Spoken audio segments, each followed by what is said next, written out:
안녕하십니까. 롯데케미칼의 민영기입니다. 제가 오늘 말씀드릴 내용은 열분해 기술을 이용한 폐플라스틱의 화학적 재활용 전략입니다. 앞서서 두 분께서 가스화하고 열화학적 전환에 대해서 많이 말씀을 해주셨지만 저는 석유화학 기업의 입장에서 어떻게 이 열분해 기술을 개발하고 또 활용할 것인지에 대해서 중심을 맞춰서 말씀을 드리겠습니다. 앞에서 질문을 얼마 못 받아가지고 제가 회사 소개는 과감하게 생략을 하겠습니다. 예. 시간 없으니까 본론만 얘기했어요. 예. 회사 소개는 생략을 하더라도 저희 회사에서 만드는 거에 대해서는 말씀을 드리겠습니다. 그러니까 저희가 석유 업계 중에서 약간 독특하게 거의 100%에 가깝게 석유화학 사업에 올인을 하고 있습니다. 그래서 이런 기초 요금과 중간 원료, 합성수지, 파는 제품, 이런 건축 자재까지도 만들고 있습니다. 그리고 규모에 대해서 말씀을 드리면은 석유화학 산업을 나타내는 규모가 에틸렌 캐퍼시티인데 저희가 2021년 기준 약 450만 톤 정도로 해서 글로벌 탑7 정도로 되고 있습니다. 다양한 제품을 만들고 있는데 아마 여러분들이 일상에서 저희 회사에서 만들 제품들을 많이 알게 모르게 사용을 하고 계실 겁니다. 석유화학협회에서 발표한 바에 의하면은 우리 몸의 한 70% 정도가 이상이 물로 되어 있는데 우리가 가진 소지품의 한 70% 이상이 석유화학 제품이라고 합니다. 여러분들 한번 돌아보시기 바랍니다. 근데 이렇게 우리하고 친숙하고 필수 불가결한 석유화학 제품이고 플라스틱인데 이게 처음에 개발됐을 때는 신이 주신 선물이다라고 해서 굉장히 찬사가 많았습니다. 근데 거의 65년 만에 이 플라스틱이 인류의 생존을 위협하는 재앙의 수준까지 인식이 떨어지고 악화됐습니다. 여기 그림에서 보시는 비닐을 감는 새의 모습이 제가 요새 느끼기에 폐플라스틱 환경 문제에 허덕이고 있는 우리 인간의 모습 같다는 생각이 들어서 제가 이 사진을 가지고 왔습니다. 뭐가 잘못된 걸까요? 플라스틱을 보면 굉장히 대비되는 양면성이 있습니다. 대표적으로 가장 중요한 게 낮은 생산 단가인데 낮은 생산 단가로 인해서 대량 생산이 가능합니다. 반면에 이로 인해서 무분별하게 사용하고 폐기하는 습관이 생겼습니다. 그리고 강도하고 내구성도 우수합니다. 그래서 사용기한이 증가하는 장점이 있습니다. 근데 반대로 이것으로 인해서 환경에 배출될 경우에 수백 년 동안 잔류하고 환경 오염을 일으키는 문제가 있습니다. 경량성 같은 경우에는 가벼워서 사용이 편리하지만 바다에 배출될 때 물에 둥둥 떠다니면서 마모돼서 미세 플라스틱 문제를 유발합니다. 그리고 용이한 성형성으로 해서 다양한 용도로 해서 진짜 별의별 가지 제품들이 플라스틱을 만들어지고 있습니다. 그래서 마찬가지로 별의별 가지 폐기물이 발생을 하고 있습니다. 우리가 플라스틱을 개발한 1950년대부터 2015년까지 플라스틱 제품이 누적으로 약 83억 톤 정도가 생산이 됐고요. 그 중에서 약 매년 800만 톤 정도가 바다로 유입되고 있다고 합니다. 그래가지고 연간 한 10조 원 정도의 경제적 손실이 나고 있다고 합니다. 경제적 손실보다 더 심각한 게 해양 생태계가 파괴되고 먹이사슬이 무너진다는 겁니다. 그래서 각각 규제별로, 각 나라별로 해서 거의 전 지구적으로 다양한 플라스틱 사용 규제를 쏟아내고 있습니다. 그리고 이에 맞춰서 플라스틱의 서플라이어나 엔드 유저까지 나름대로의 대응 방안을 각각 제시하고 있습니다. 저희 롯데케미칼도 많은 분들이 아실지 모르겠지만 2030년까지 재활용 제품을 100만 톤 이상 생산하겠다는 그린 프라미스 2030 전략을 발표했습니다. 그리고 다양한 친환경 사업을 개발하고 있습니다. 그럼 석유화학 기업이 왜 폐플라스틱 자원화에 관심을 가져야 할까요? 일단 석유화학 기업에 있어서 폐플라스틱 자원화는 두 가지 측면이 있습니다. 하나는 환경으로 배출되는 플라스틱 자체를 줄인다는 측면, 그리고 제품 생산에 있어서 발생하는 온실가스를 줄인다는 두 가지 측면이 있습니다.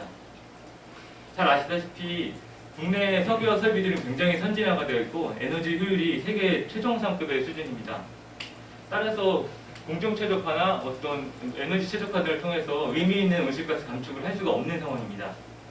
이런 상황에서 이런 설비를 그대로 활용하고 온실가스 배출이 적은 제품을 생산하기 위해서는 기존의 온실가스 감축을 포함하고 있는 재생 원료를 석유화학 소스를 대신해서 사용하는 게 하나의 방법이라고 할 수 있습니다.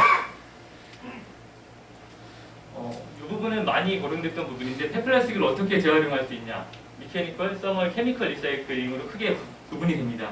근데 여기서 화학 원료화로 할 수 있는 부분은 케미컬 리사이클링으로 열분해, 가스화, 그 다음에 해중합 세 가지를 들 수 있습니다. 물론 열분해는 타겟이 크래커 피드스탁인 납사를 만드는 게 타겟입니다. 그리고 가스화는 앞서서 두 분께서 말씀을 해주셨지만 그 싱가스를 만드는 게 목적이고 이 싱가스를 통해서 메탄올이나 암모니아 같은 것들을 생산을 할 수 있습니다. 그리고 해중합은 요새 많은 분들이 하고 계시지만 이 CRP의 경우에는 하이드롤리시스나 글리콜리시스, 그다음 메탄올리시스 같은 다양한 루트가 있습니다. 공통적으로 페트를 중합할 수 있는 원료인 모노머를 만드는 겁니다. 이 기술의 로드맵, 기술 개발의 로드맵을 보면은 아주 쇼텀 전략으로는 미케니컬 리사이클링 PCR, 포스트 컨슈머 레진이라는 제품이 현재에도 버진 제품하고 혼합이 돼서 판매가 되고 있습니다. 그리고 중기 대안으로는 해중합이 중기 대안으로 위치할 것 같습니다. 그 다음에 장기 전략으로는 열분해와 가스화 기술이 개발이 될 거라고 생각을 하고 있습니다. 그리고 글로벌 컨설팅 업체인 맥킨지에서도 전망한 바에 의하면은 2050년까지 그 글로벌 폴리머 수요가 리커버드 모노머와 리커버드 피드스탁을 위주로 해서 성장할 거라고 합니다. CAGR이 18에서 17%까지 굉장히 높게 전망을 하고 있습니다. 이 리커버드 모노머는 앞서 말씀드렸다시피 해중합을 통해서 만들 수 있는 제품들입니다. 페트의 경우에는 PTPA나 DHT, DMT 같은 것들이 있습니다.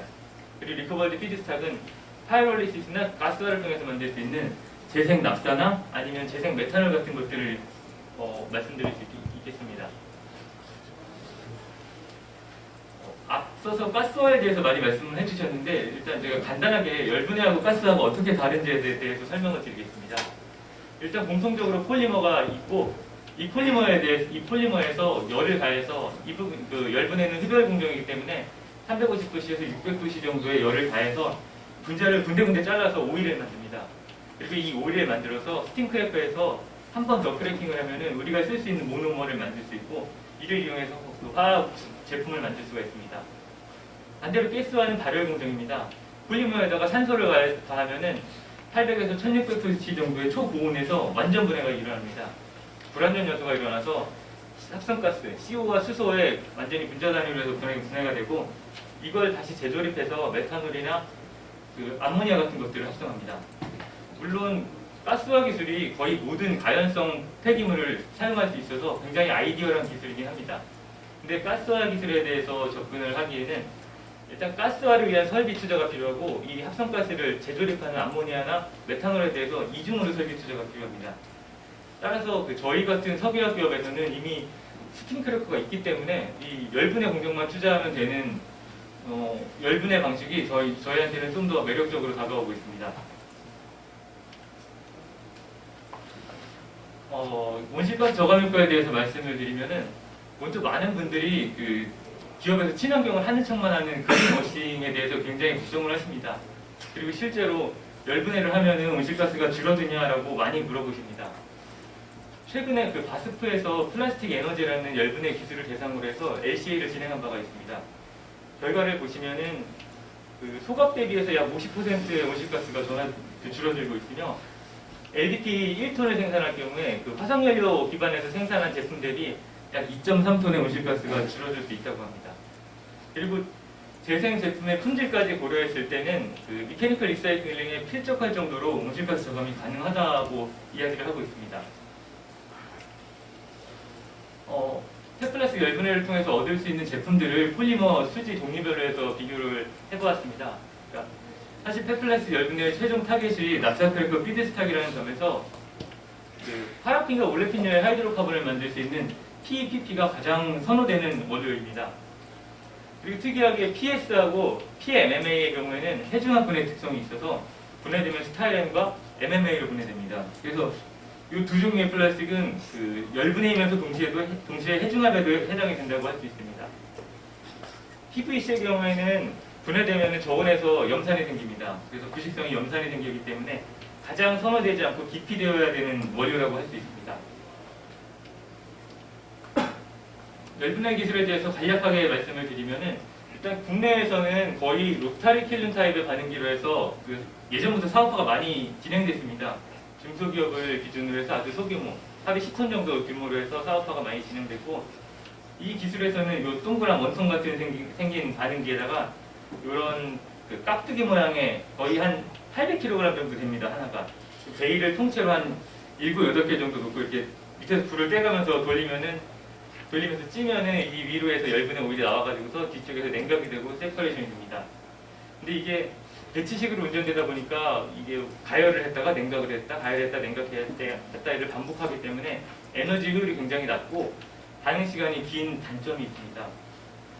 대체적으로는 펫플라스틱을 열분의 반기에 넣고 열분을 한 다음에 그 열분의 오일을 왁스 분해 촉매를 이용해서 한번 배지를 합니다. 그 다음에 분리 정제를 해서 납사나 오일을 만드는 방식입니다. 반면에 해외 기술에서는 아까 말씀드린 그 펫플라스틱 열분에 선호되는 재질인 PE와 PP를 선별해가지고서 리치하게 만든 다음에 이걸 가지고서 연속적으로 분해를 합니다. 그래서 에너지 효율이 굉장히 높고 일단 비선호 그 원료가 선별이 됐기 때문에 열분의 위에 품질이 굉장히 좋습니다. 펫플라스틱 열분의 최종 목적이 그 스팀크래커에 원료를 쓸 수 있는 납사를 만든다는 점에서 펫플라스틱을 열분해서 열분의 오일을 얻고 이 오일을 다시 수소화 처리해서 파이롤리시스 납사로 전환해야 됩니다. 그래서 이런 견지에서 보면은 다음에 5가지 R&D 포인트가 생겨납니다. 먼저 파이롤리시스의 경우에는 기존의 국내 방식인 배치 방식에서 연속식 방식으로 바꿔야 되고 지금은 거의 대부분 촉매를 쓰지 않는 논캐탈리틱 방식인데 여기서는 수율을 어느 정도까지 끌어올리는데 한계가 있습니다. 그래서 수율을 더 증가시키기 위해 촉매를 써야 되고 이로 인해서 수율을 제가 생각하기에는 한 85% 이상까지 끌어올려야 경쟁력이 있다고 생각을 합니다. 그리고 이렇게 얻어진 열분의 오일을 가지고서 업그레이딩을 하기 위해서 클로라이드를 제거를 해야 되는데 지금 현재 쓰는 납사 기준이 EPPM입니다. 그래서 EPPM 이하까지 클로라이드를 제거를 해야 됩니다. 그 다음에 오일에서 납사 분율을 늘리기 위해서 헤비 오일에 대해서 크래킹을 해야 되고 아로마틱 성분도 제거를 해야 됩니다. 세퍼레이션을 하거나 아니면 크래킹을 해서 5% 미만으로 낮춰야 합니다. 올레핀 성분에 대해서는 수첨을 해서 1% 미만으로 낮춰야지 현재 석유화학에서 쓰는 납사의 스펙을 맞출 수가 있습니다. 이 스펙을 못 맞출 경우에는 어떤 식으로는 희석을 해가지고서 쓸 수밖에 없는 상황입니다. 그래서 저희가 열분의 오일의 수위를 높이기 위해서 다양한 촉매를 검토하고 또 많은 분들이 연구를 하고 계십니다. 일단 저희가 실험한 결과로 보면은 촉매를 쓰지 않고 그냥 논캐탈리틱으로 해서 파이럴리시스를 할 경우에는 적어도 한 420도나 450도 정도 돼야지 의미 있는 전환율과 수율이 얻어집니다. 반면에 촉매, 특히 제올라이트 계열의 촉매를 썼을 경우에는 375도씨의 낮은 온도에서도 거의 100%의 전환율이 일어나고 수율도 굉장히 높게 얻어집니다. 그리고 특이하게 제올라이트의 포어 사이즈가 커질수록 얻어지는 생성물의 체인 길이도 증가하는 특성이 있습니다. 또 제올라이트 촉매 SiALA, 즉 산점밀도나 산성도가 변화할수록 역시 그 생성물 수율이 변화하게 됩니다. SDT가 강한 촉매를 썼을 때는 과도한 크래킹이 일어나서 가스상 성분이 많이 생기기 때문에 오일 수율이 오히려 감소하고 또 SDT가 아주 약할 경우에는 전환율 자체가 감소합니다. 따라서 열분의 오일의 수율을 맥시마이즈 하기 위해서는 이 SDT를 컨트롤할 필요가 있습니다. 일반적으로 제올라이트 촉매가 다른 촉매에 비해서 펫플라스틱 열분의 활성이 굉장히 좋습니다. 근데 제올라이트에서도 H-베타 같이 안에 세공에 카본이 침적될 수 있는 라지 제올라이트의 경우에는 반복하여 사용함에 따라서 이렇게 지속적으로 비활성화가 일어납니다. 안에 카본이 침적이 돼서 비활성화가 일어나고 한번 태워지면 캐시네이션 하면 다시 활성이 살아납니다. 반면에 GSM5 같은 경우에는 코어가 좁기 때문에 안에 카본 축적이 어렵습니다. 그래서 반복적으로 사용한다 하더라도 높은 활성이 유지가 됩니다. 근데 GSM5가 이렇게 안정성이 높다 하더라도 원료 내에 소디움 이온, 저희가 NaCl을 소량 첨가해가지고서 열분해를 할 경우에는 이렇게 지속적으로 비활성화가 일어나고 재생이 되지 않습니다. 이는 이 펫플라스틱 사실 펫플라스틱에 소디움이 굉장히 많이 있습니다. 그래서 이런 무기 이온이 제올라이트 산점에 이온 기원돼가지고서 SDT가 비가역적으로 해서 줄어든다고 볼 수 있습니다. 다음으로 열분해에서 고려해야 할 사항이 펫플라스틱의 구성입니다. 아까도 말씀드렸다시피 펫플라스틱 고분자 종류별로 해서 분해되는 특성이 다릅니다. 일반적으로 단일 고분자를 열분해했을 경우에 P, PP, PS, 페트 순으로 해서 열분해 오일을 이렇게 감소합니다. 특히 페트의 경우에는 열분해하면 가스상 생성물이 굉장히 많이 나옵니다. 당연히 페트 분자 내부에 산소가 있기 때문에 옥시다티브 크래킹이 일어나가지고서 라이트한 성분들이 굉장히 많이 나옵니다. 또한 아로마틱 성분 때문에 그 고형 레지듀도 많이 생기게 됩니다. 저희가 실험하기로 했는 P나 PP, PS를 각각 따로따로 열분해했을 경우에는 거의 80% 이상의 굉장히 높은 수율이 얻어집니다. 하지만 이 세 가지 성분을 어떻게 섞느냐에 따라서 특히 PS가 들어갈수록 섞일수록 열분의 오일 수율이 굉장히 크게 감소합니다. 그래서 이런 PS가 섞일 때 분해가 되지 않는 다른 어떤 중화물이 생길 수 있겠구나라는 것을 생각을 했었습니다. 그래서 실질적으로 PE하고 PS를 섞어가지고서 열분해한 레지듀를 다양하게 분석을 해보면은 일단 1HNMR 결과를 보면은 이렇게 생긴 분자, 그 스타일렌과 다이비닐 벤젠들이 중합한 폴리스타일렌, 코다이베닐 벤젠 같은 난분해성 폴리머가 이 열분해 과정에서 인시추로 생성이 돼가지고서 수율이 떨어지고 레지듀가 증가한다는 것을 알 수 있었습니다. 그래서 이 열분해 기술을 개발할 때 원료에 대해서 간과하는 분들이 많은데 페트나 PS 같은 성분, 그 아로마틱 링이 있고 옥시전이 있는 성분들은 원료에서 배제를 해야지 높은 활성을 얻을 수가 있습니다. 다음 세 번째로 고려해야 될 부분이 열분해 반응기입니다. 열분해 반응기에 대해서 고려를 하기 전에 그 열분해 반응에 영향을 미치는 파라미터들에 대해서 먼저 생각을 해봐야 됩니다.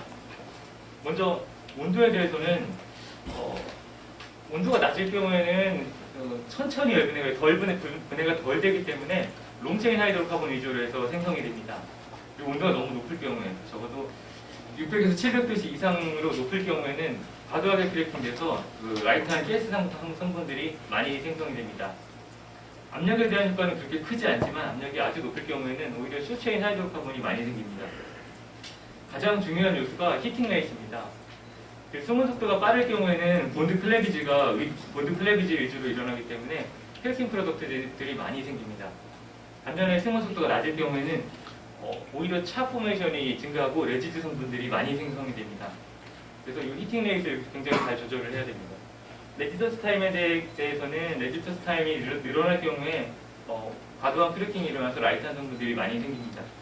그래서 적절한 조건이라고 보면은 마더레이트 템퍼러처 약 400에서 500도씨 정도의 적당한 온도와 빠른 히팅 레이 1000도씨 per minute 이상, 그 다음에 숏 레지던스 타임 2시간 이하의 짧은 레지던스 타임과 낮은 압력이 열분에 유리하게 작용합니다. 그래서 이러한 조건을 구현하기 위해서 현재까지 다양한 종류의 반응기들이 개발되고 시도됐습니다. 픽스드 베드나 유동층 반응기, CSTR, 코니컬 스파우티드 베드, 스쿨이나 또는 로타리 필름, 그 다음에 이런 여러 가지 형태의 반응기들이 조합된 멀티 스테이지 반응기까지 다양한 형태들의 반응기가 개발되고 또 실증되었습니다.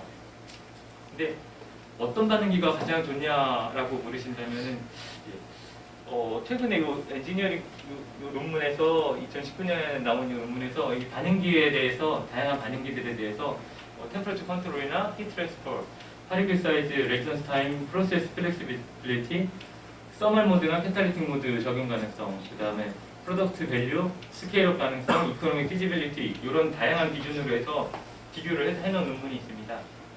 여기 보시면은 버블링 플루이다이즈 베드나 그 서큘레이팅 플루이다이즈 베드가 가장 유리한 것으로 나타났습니다. 실제로 저희도 그 개발의 버블링 플루이다이즈 베드를 검토하고 있는데,